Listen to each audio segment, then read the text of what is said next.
What's up, people? I'm Jen. I'm here to talk to you about fitness tips that trainers will not tell you. And I'm doing this because my audience tends to be newer people to the gym or people that may not know as much as I do or others about gym life, working out, and fitness in general. And so I'm here to dispel some of the myths. The first and probably one of the biggest myths that I encounter and that I see trainers at the gym doing with clients, not all trainers, but there's definitely a good number of them, is tons of variety from workout to workout, just changes. It's like every workout has to be something new. You don't need more variety. You need more consistency, and this is crucial. This is the way muscle building goes. Your body adapts to whatever movement that you're doing. And it's going to be, let's say, for example, if I'm doing squats, for the most part, depending on how your body is proportioned, meaning like if you have longer femurs or not, a squat, majority wise, is going to be hitting your quads, your glutes, and hitting your legs in general. The more I do a squat, the stronger my legs are going to become, specifically my quads, possibly my glutes as well. Again, it depends on my stance. It depends on how long my femurs are. It depends on how deep I go when I do the squat. But the point is, if I do a squat once a month, if I have that in my workout once a month, I'm never going to realize the gains from that ever. It's going to be good, it's exercise, but I'm not going to see a development in muscle per se because of that exercise. So one case in point is powerlifters have the big three. They have bench, deadlift, and squat. Those are their three movements, period, that they use competitively. Now they do a lot of other movements called accessory movements to help with peripheral strength of those muscle groups that are primarily affected by those big three. But that's what they focus on. And let me tell you, the muscle density on powerlifters is amazing. Now, sometimes you might see a world-class powerlifter who doesn't look particularly fit because being shredded and being strong are two very different things. And you can have both, but one does not necessitate the other.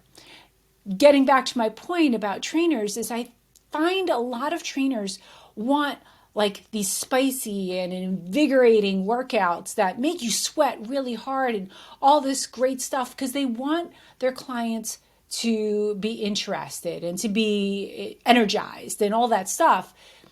So they'll try something different in here and something different there, but they don't do a lot of the repetitive movements. And that's where the growth happens. If I want to get a bigger tush, I'm going to be leaning on like RDLs and hip thrusts and Bulgarian split squats that are a little bit more wide stance. Like that's my bread and butter right there. I'm going to be living with those for several months until I don't feel the stimulus anymore, until maybe I'm not getting as sore or I'm just not noticing a change in my physique anymore. That's when I change things up. That's where consistency comes in. So if you want to have like bigger shoulders, you need to do the same shoulder movements for weeks and weeks and weeks into months before you change them out and do something else. So variety, no. Consistency, yes. First thing. The second thing that I often don't hear from trainers, and this is also coming secondhand. So when I have people come consult with me after they've been working with the trainer, one of the things I'll do is I'll ask them, well, did this person talk to you about your nutrition? And most recently, this happened with a female client of mine. And the answer was yes. And this trainer suggested that this person be on 1,600 calories. And the workout plan that was designed for her did not sustain her physique at all. So basically, she was being told to eat way too little and she was given way too much to do. If you're a female, there's a very good chance you're under eating your protein drastically. Statistics have shown this time and time again that I would say a woman of my average build is getting probably 40 to 50% less protein than they really need. And this gets to be really, really problematic, especially when you have perhaps a trainer of a much younger age who is not familiar with the concerns that happen for people 50 and above with muscle atrophy and the diminishing bone density. It's really important that we actually are building as much muscle as possible. And while it can be challenging as we advance in years, it certainly is not impossible. I mean, I'm currently doing that right now. But this is not something that I see being addressed by, I'm going to say, the casual trainer at a consumer gym. More often than not, these are not conversations that I have heard happening. And I know this because then these people have come to me to ask me for advice. So it's important. Eat your protein, people. I don't care what kind of protein you eat it. The next thing that trainers do not tell you a lot of the times, the scale is lying to you, okay? You could go into a rigorous workout program and you could be looking better, but you could be watching your weight stagnate or possibly even go up. And there's a lot of factors that go into this. The first factor is when you have a hard workout, your muscle cells and your body is going to retain water as part of the healing process. So you can expect a little bit of inflammation after a really hard workout. That doesn't mean that you gained weight. And P.S., that also does not mean that you gained a pound of muscle in a month. Gaining a pound of muscle in a month is very hard, my friends. It takes a lot of concerted work with specific eating for that. So I've also heard to the other extreme, like some trainers saying, oh, well, you're building more muscle. And then comes the next famous line, muscle weighs more than fat. Muscle doesn't weigh more than fat. A pound is a pound is a pound. A pound of muscle is equal to a pound of fat. The only difference is muscle is more condensed and it's smaller. So I can be heavier but look thinner simply because if I've put on muscle, my body has condensed, but I still weigh the same. This is something that takes months to do and years. This is not something that happens overnight. You're not suddenly going to put on 2 pounds of muscle, so please don't think that. The point is, if a trainer has you relying on a scale, this is not the way. This is not the way. We don't do this. We don't listen to just the scale. You want to take pictures and you want to take measurements. And I would suggest, if you are not obsessive and you like to observe data, I suggest weighing yourself every day, because then you get to see the trends that your body does. With that being said, if you have a day that had a lot of carbohydrates in it, the next day you're going to be up a couple pounds. That's not real fat. That's not a real body fat. That is just the carbohydrates working their way through your system, and carbs hold water, and this is normal. And anybody in the bodybuilding realm will tell you that. But the point is, you need to have several data points, not just the scale. So if you're going to use the scale, great. You should be taking pictures monthly. Make sure you take a picture front, take a picture to the side, take a picture to the back. That's really going to be your bread and butter as far as seeing what kind of body change that you have. Please, please, please do not rely just on the scale. And also lock into your brain, unless you're on performance enhancing drugs, you are not putting on a pound of muscle in a month, unless you're also a teenager. Like if you're a teenager in your early 20s, entirely possible. If you're somebody who's post 50, I would be amazed. You cannot out-train stress, poor sleep, and a bad diet. This is all super, super important stuff. This is tough. This can be really hard. Let's first talk about the stress. Exercise can be a tremendous stress relief and it can be a dopamine release. And by all means, continue to do that. But if you find that your life is too stressful, where the stress in your life is taking away from the quality of your life, thinking about that, just like take a moment, take a pause, let's think about that. If the stress in your life is diminishing the quality of your life, something has to change. We have come too far along this road to accept that as the norm. You need to remove some of that stress because our days are numbered. Live a high quality life. I can tell you my viewers are 50 and above consistently. I don't have hardly anybody in their 30s, which means that anybody here that's watching this, you know what I'm talking about. We're looking down the road at like a life of now aging. We have peaked. So it's all about how much grace we're going to choose to live in. And do we want to live a life where we are steeped in stress, where it's affecting our health or not? We can continue to train, it's going to help, but it's not going to repair the damage that a high stress life will do. Also, poor diet. I don't care how much you get on that damn treadmill or that elliptical. You cannot out-train poor eating. You just can't. And I've tried it for you. I've been there in my 30s even, with more hormones on my side than I have now. I was training in martial arts 5 nights a week, and training in the gym 4 mornings a week, and then cardio whenever I could. And I thought, well, I'm so active, I can eat whatever I want. I put on 20 pounds in 6 months. I did not look good. I did not feel good. And I learned after that I truly could not out-train a bad diet. So I learned that I needed to adjust things. There's certain things I just do not have in my diet now because once I eat them, I can't stop eating them. And working out doesn't own my life. It's a part of my life.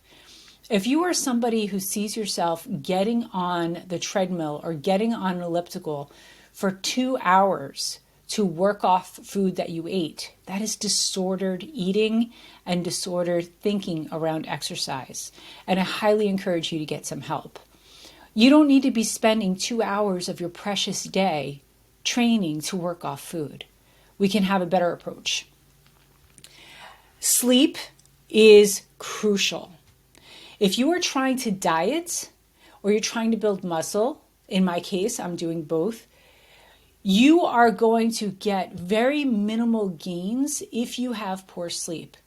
And trust me when I tell you that I feel this deeply in my heart, because during the work week, I usually only get about 6 hours of sleep. This is something that I struggle with right now.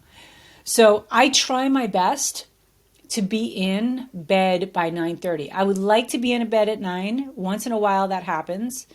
Because when I'm training in the morning, I am up at 3:45 in the morning so I can get in my meditation and my morning savers, like my miracle morning practice, before I go to the gym. And I move slow in the morning. So I get up early so I can move slow and not be in a rush.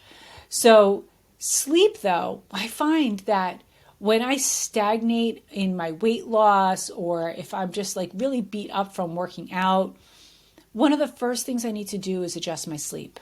I need to get better sleep. And when the weekend comes and I sleep in, so all of a sudden weight falls off. I start feeling better. My motivation is there. All these things happen. And really the only thing that has changed has been sleep. Sleep is probably the most underutilized cure-all for everything, along with hydration. And as far as your hormonal balance goes, it depends on what you choose to do about that. For me, and this struggle has been real for me, this current prep, as I'm dieting down to get ready for a show, my hormones are different than my last prep. It is harder to lose weight. It is not an excuse for me to not work hard for it, to not adjust things, because really everything in life changes. Nothing is static. Just because I had an experience previously doesn't mean that's going to be my experience now. So I need to keep in mind that as I get older, I really need to keep an eye on what my hormonal balances are. So I get my hormones checked now every 3 months. And I'm happy to say that I'm in a really good place. But there was a period of time where my estrogen was terrible and my testosterone was ridiculously low. And P.S., many people are not aware that women actually produce more testosterone than they do estrogen. It's simply the presence of estrogen that we have that is one of the major you know what I'm trying to say, differentiators from men, besides our anatomy, is that we also have estrogen. But women actually have more testosterone than estrogen. So when our testosterone tanks, we feel so much incredible fatigue, we recover less, our libido dips. And there are natural things that you can do, and you can also consider HRT. For me, I am on HRT. It has been a game changer for me, and I highly recommend it. But there's many people out there that are not able to do that for a variety of reasons. So be sure to seek out natural remedies for that too, because all of those things are things that you cannot out exercise. You're going to have to deal with them one way or another. And another one that is really important, and I hate to say this, and again, I'm saying this that I have seen this. It's not in every trainer I've seen, but significantly, a lot of box gyms or consumer gyms will hire brand newly certified trainers.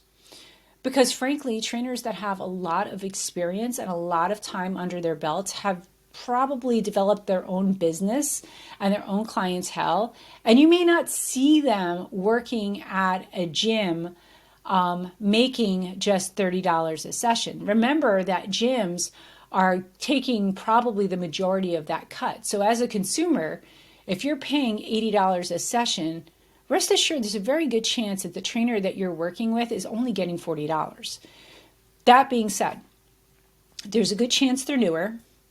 There's also a very good chance they're not monitoring your progress as much as you think they are. And I don't think this is any lack on their part. I think it's a lack of understanding on the consumer's part. There's a difference between coaching and training. And when you go to a gym and you get someone to train you and do sessions with you, that's great. And they are kind of coaching you through a session, but that's not a coach. That's a trainer. Trainers are epicidal. Coaches are systemic. So, for example, I am a coach.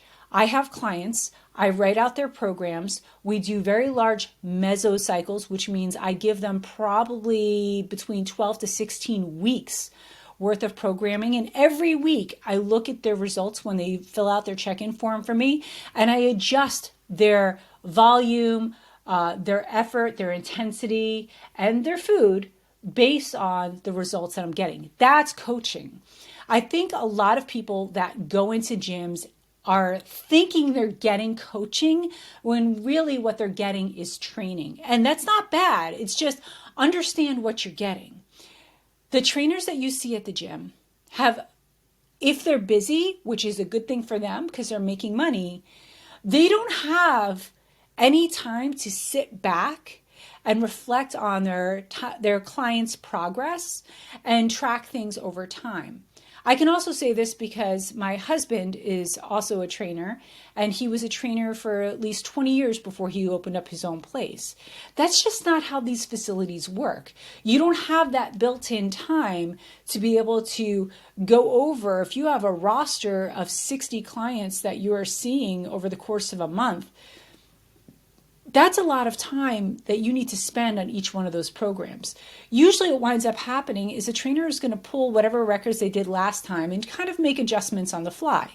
Again, this is not a bad thing.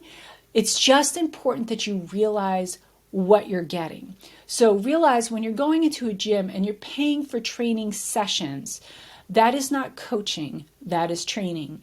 When you find somebody who is qualified and experienced to coach you, you can expect to have a full longitudinal evaluation and somebody who's constantly making adjustments on your food, your training intensity, and going back to my first point about consistency, that program is probably not going to vary. Your lower body days are probably going to look very similar. So like I have 3 lower body days, 2 dedicated lower body days, and 1 full day.